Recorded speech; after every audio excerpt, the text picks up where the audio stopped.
क्या आप भी बिहार राज्य से हैं और आप भी चाहते हैं केंद्र सरकार से आई हुई सरकारी नौकरियों का फॉर्म फिलअप करना है और आपका भी कास्ट कैटेगरी बीसी ईबीसी जिसे हम ओबीसी कैटेगरी के नाम से भी जानते हैं वो है, तो ये वीडियो आपके लिए है।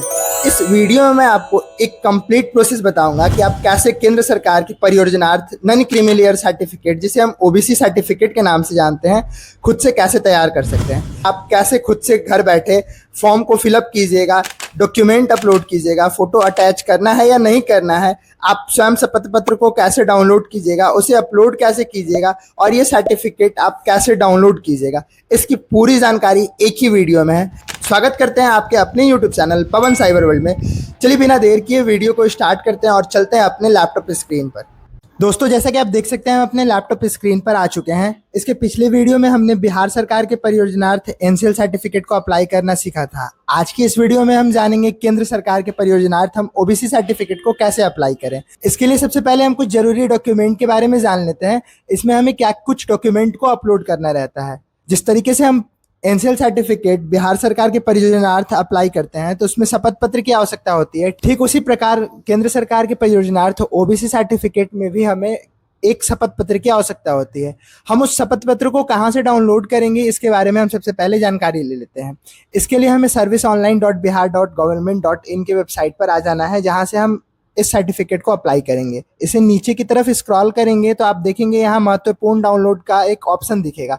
आप इस पर क्लिक करेंगे तो आपको बहुत सारे ऑप्शंस देखने को मिलेंगे। अगर आप बिहार सरकार के परियोजनार्थ एनसीएल सर्टिफिकेट को अप्लाई करते हैं तो आपको फॉर्म 11 डाउनलोड करना रहता है। ठीक उसी तरह अगर आप केंद्र सरकार का ओबीसी सर्टिफिकेट को अप्लाई करना चाहते हैं तो आपको फॉर्म 8 की आवश्यकता है। हम इस पर क्लिक कर लेंगे और आप देख सकते हैं हमारा ये स्वयं शपथ पत्र आपका इस तरीके से शो करेगा। आपको इसे प्रिंट आउट कर लेना है और इसमें कुछ मांगी गई कुछ बेसिक सी जानकारियों को फिलअप कर देना। सबसे पहले हम एप्लीकेंट का नेम फिलअप कर देंगे, उनके फादर का यहाँ नेम फिलअप कर देंगे, उनके निवास प्रमाण पत्र के अनुसार उनका डिटेल को यहाँ पर फिलअप कर देंगे। उसके बाद उनकी जाति को यहाँ लिख देंगे।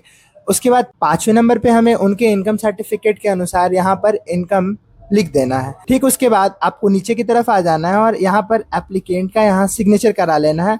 उनके एरिया या ब्लॉक का यहाँ पर नाम लिख देना है और जिस डेट को ये फॉर्म फिलअप कर रहे हैं उस डेट को यहाँ पर लिख देना है। उसके बाद इस डॉक्यूमेंट को आप स्कैन कर अपने लैपटॉप या कंप्यूटर में सेव कर लेंगे। ठीक उसके बाद हम यहाँ पर आ जाएंगे ऑफिशियल वेबसाइट पर। यहाँ हम सामान्य प्रशासन विभाग वाले ऑप्शन पर क्लिक करेंगे और उसके बाद नॉन क्रीमी लेयर प्रमाण पत्र निर्गमन केंद्र सरकार के परियोजनार्थ वाले ऑप्शन पर क्लिक करेंगे। यहाँ आपको 3 ऑप्शंस देखने को मिलेंगे, अंचल स्तर, अनुमंडल स्तर, जिला स्तर। इस वीडियो में हम अंचल स्तर के बारे में जानकारी बताएंगे, तो आपको अंचल स्तर पर क्लिक कर लेना है। जब आप उस पर क्लिक करेंगे तो आपके सामने कुछ इस तरीके से इंटरफेस ओपन हो जाएगा। यहाँ आपको कुछ बेसिक सी जानकारियों को फिलअप कर लेना है। सबसे पहले एप्लीकेंट के जेंडर को सिलेक्ट कर लेंगे। उसके बाद उनका नाम यहाँ इंग्लिश में लिख देंगे। इंग्लिश में नाम लिखने के बाद जैसे ही आप स्पेस बटन का यूज करेंगे तो आप देख सकते हैं यहाँ ऑटोमेटिक एप्लीकेंट का नेम हिंदी में टाइप हो जाएगा। उसके बाद एप्लीकेंट के आधार कार्ड के अनुसार उनका डेट ऑफ बर्थ को लिख देंगे। तीसरे नंबर पर रेसिडेंशियल एड्रेस को फिलअप करना है, जिसमें स्टेट, डिस्ट्रिक्ट, अनुमंडल, ब्लॉक और उनके निवास प्रमाण पत्र के अनुसार दी गई सारी जानकारियों को यहाँ पे फिलअप कर देना है। उसके बाद आपको नीचे की तरफ स्क्रॉल कर लेना है। स्क्रॉल करने पर आपके सामने टेम्पररी एड्रेस का एक ऑप्शन आएगा, जहाँ आपको अगर परमानेंट एड्रेस और टेम्पररी एड्रेस दोनों सेम है तो सेम एज एव पर क्लिक कर आप दोनों को सेम एज इट इज लिख सकते हैं। और अगर आपका दोनों एड्रेस अलग अलग है तो आपको यहाँ पर ऑप्शन वाइज एड्रेस को फिलअप कर लेना है। उसके बाद आपको नीचे की तरफ आ जाना है। चौथे नंबर पे आपको धर्म रिलीजन टाइप करने को आएगा। यहाँ आप अपने अकॉर्डिंग धर्म रिलीजन को टाइप कर देंगे, हिंदू, मुस्लिम, सिख, ईसाई। उसके बाद वर्ग वाले ऑप्शन पे सिलेक्ट कर लेना है, यहाँ पर अन्य पिछड़ा वर्ग।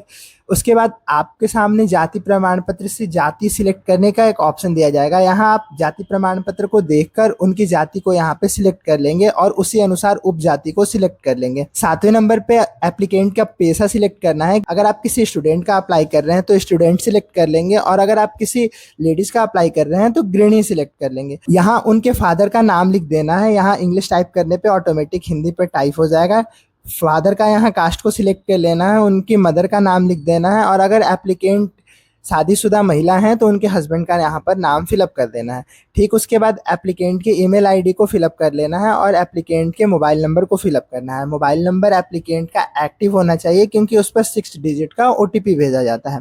उसके बाद यहाँ पर एप्लीकेंट का फोटो अपलोड कर देंगे जिस पर उनका सिग्नेचर किया हुआ रहेगा। ऊपर की सारी जानकारी भरने के बाद आपके सामने अभिभावक पिता पति की स्थिति में डिटेल को फिलअप करने का ऑप्शन आएगा। अगर आप चाहें तो इस डिटेल को फिलअप कर सकते हैं और अगर आप इस डिटेल को फिलअप करना नहीं चाहते हैं तो आप इसे खाली भी छोड़ सकते हैं। इसके बाद हमें स्क्रॉल करके नीचे की तरफ आ जाना है।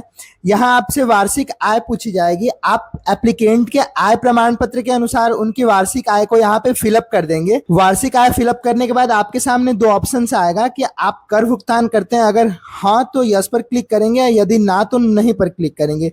इन दोनों ऑप्शन पर नो क्लिक करने के बाद आपको नीचे की तरफ आ जाना है।